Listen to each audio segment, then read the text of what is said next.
Good evening, everyone. I'm Ny'lah Nwaneri. Again, I'm an 8th grader at New Song Academy.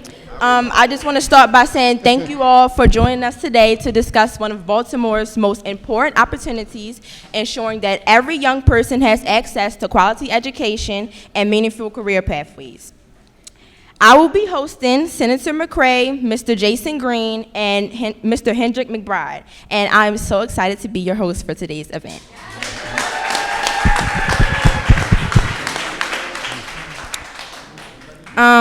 My first question is actually for you, Mr. Senator McCray. So tell me, what policies or legislative priorities do you believe would have the greatest impact in expanding access to both education and workforce opportunities for youth in Baltimore, particularly for those in under-resourced communities? Yep. First, now I just want to say, can we give her a round of applause just being up on the stage, 8th grade there, like winning. This is what winning looked like. Just want to also thank everybody with the Green Light Fund. I'm just so ecstatic to be able to share this stage with both of you all, both these gentlemen, but more importantly, this crowd at this moment. And now to the question that you asked, like, what's the most important thing that we could do from a policy standpoint? So I fight day in and day out for what we call Blueprint for Maryland's Future. And this is where we're investing several $billions and injecting it all across the state of Maryland to think about what does concentration of poverty look like? What does ESOL look like? What does making sure that we take care of our teachers look like? What does CTE expansion look like? And as I look and we get in these tough conversations, because that's when leaders have to come out there, when money start getting tight, everybody start losing their mind and start forgetting what our values and our principles are. But Ny'lah, I tell you, first, I'm a stakeholder. I went through our K through 12 system. I got 4 kids, Ny'lah. They're all going through our public school education system. And I think about that and just making sure that we do what we're supposed to do. I'm gonna try to keep it to 90 seconds, y'all. Absolutely. My second question for you is, what role do partnerships with local businesses and nonprofits play in making those policies successful? Yep, so I'll speak to some of the folks that I see in here. And when I think about nonprofits, I get to work with Melissa from College Bound. Yep, and when I think about this, a lot of times we know what the challenges are, but are we locked in and focused on the solutions? And I think, I'm an electrician, y'all. I went through a 5-year apprenticeship program with the International Brotherhood of Electrical Workers. When I think about, there's baby out there screaming, yeah! But when I think about going through that 5-year apprenticeship program, I think about, like, how can more young folks get the same opportunity that I can and get across that finish line? And I think that when we think about colleges, community colleges, our higher education universities, we did college tours. Then I asked the question, why don't we do apprenticeship tours? And when I bring back up Melissa, Ellie, I'm thinking about College Bound stepping up to that plate and saying, you know what?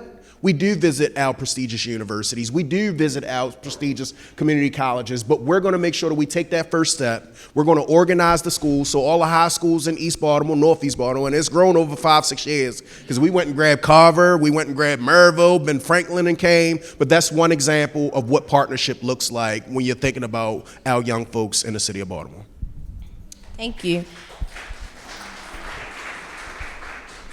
My second set of questions is for you, Mr. Jayson. From your own personal experience in the classroom, what would you say are some of the biggest barriers students face in connecting their learning to real-world career opportunities, and how can schools do a better job of bridging that gap?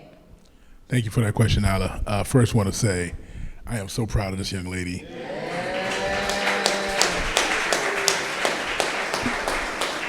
I met her when she was in 3rd grade. And now she's in 8th grade, and you are amazing. So thank you for doing this as well. Thank you.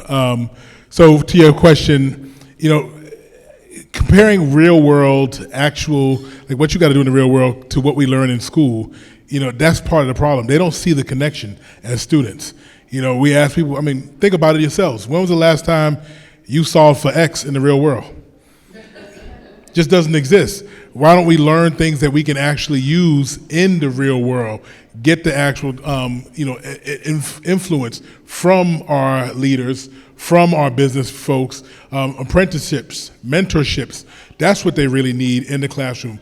Real world access, do some project-based learning, and then they can turn it into what they're going to do in real life when they get out of middle school, when they get out of high school, when they get out of college. And now they can say, oh, I'm prepared, I'm ready, because I've gone through a lot of different things, and nothing in school really taught me those things. Now there was a lot of things I did learn in school, but we have to pull in some real world activities, some real world examples, and real world people. But it does take us, adults. You all have to be in the schools, volunteer. When I offer people to say, hey, come to New Song and volunteer, we mean it, because it's important, especially when you look like our children. Mr. Jayson, you're talking too much. Like, come on, hurry it up. Hurry up, please. We'll talk about it tomorrow at school.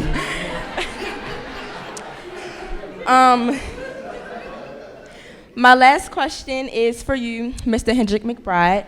I did some research on some of your books, and I believe one was Professor McBride. Another one was I forgot, but I was impressed, and I was really inspired. And I think that your work as an author and a publisher not only sparks imagination, but it sparks possibility. How do you think that storytelling can help inspire young people to see themselves in roles they may have not considered or even knew about before? Great question. So my key word is representation.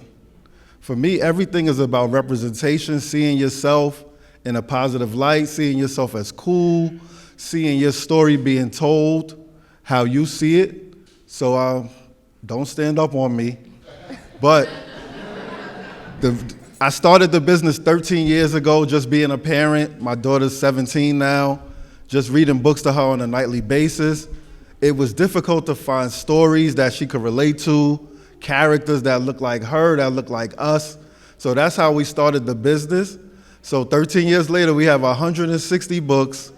We in schools throughout the country. We in different countries. But it's all about representation. It's about telling your story. It's about seeing yourself in a positive light. I know a lot of times society and technology, we see ourselves in a negative light in a daily basis, and it affects your self-esteem. It affects your creativity, where you feel like you have limits. So we started telling everybody's story. Just because you're black doesn't mean you have the same story as another black kid. Right. Maybe my parents are divorced. Maybe I want to be an engineer. Maybe I want to do something else. So we just try to relate to everybody by making sure diversity is not just about color. But in addition, we want to have characters that look like you, that look like your uncle, look like your grandmother, because that makes a kid want to pick up a book. And there's nothing better than seeing a kid want to pick up a book. And just going along with what the Parent Plus and the Green Light, the panelists earlier, education starts at home. It started with me with my mother making flashcards, the at family, at, bat, cat, fat. Don't leave it in the hands of the school, because I was a 5th grade teacher in Brownsville, Brooklyn for 5 years, and I saw a lot of our kids came into school behind because the parents pretty much just leave it to the school. We don't know the curriculum that's being taught, you just send them to school. So please make sure you have a part in the education process. Make sure you read to them early, because it builds communication, and after a while, they're going to be reading back to you. So I just think starting early.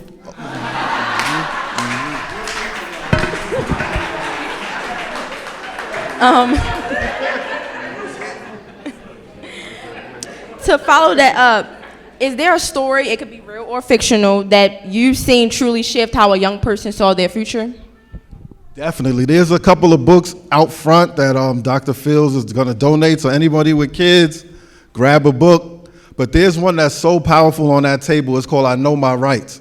So this book was created when George Floyd was killed. So if you remember the time period, this was during COVID. And I was a teacher, so we were teaching remote learning from home. It was like a shift for everybody. Everybody was paranoid, scared. Kids were walking around afraid. So we created this book to just inform kids of their rights, the basic 10 amendments to the Constitution, because everybody needs to know their rights. And it's just a powerful book that everybody would learn something from. and that was our first bestseller. So I was happy for that. But I just think it's something that we all need to know our rights. It's so many people, you coming, it's so many people walking around that may get stopped and don't know what to do. They may give up too much information, so it's just important to know your rights. I think that's one of the more powerful ones, but I love all of them. If you get a chance, please stop by the table and grab a book. Thank you, Dr. Fields, my fellow Morganite. Thank you. Baltimore is a city full of grit, history, and possibility. To close, I'd like each of you to describe your dream for Baltimore in just 2 words. Just 2. Unlimited potential. Yep. Population growth. That's a good one. Prepared futures.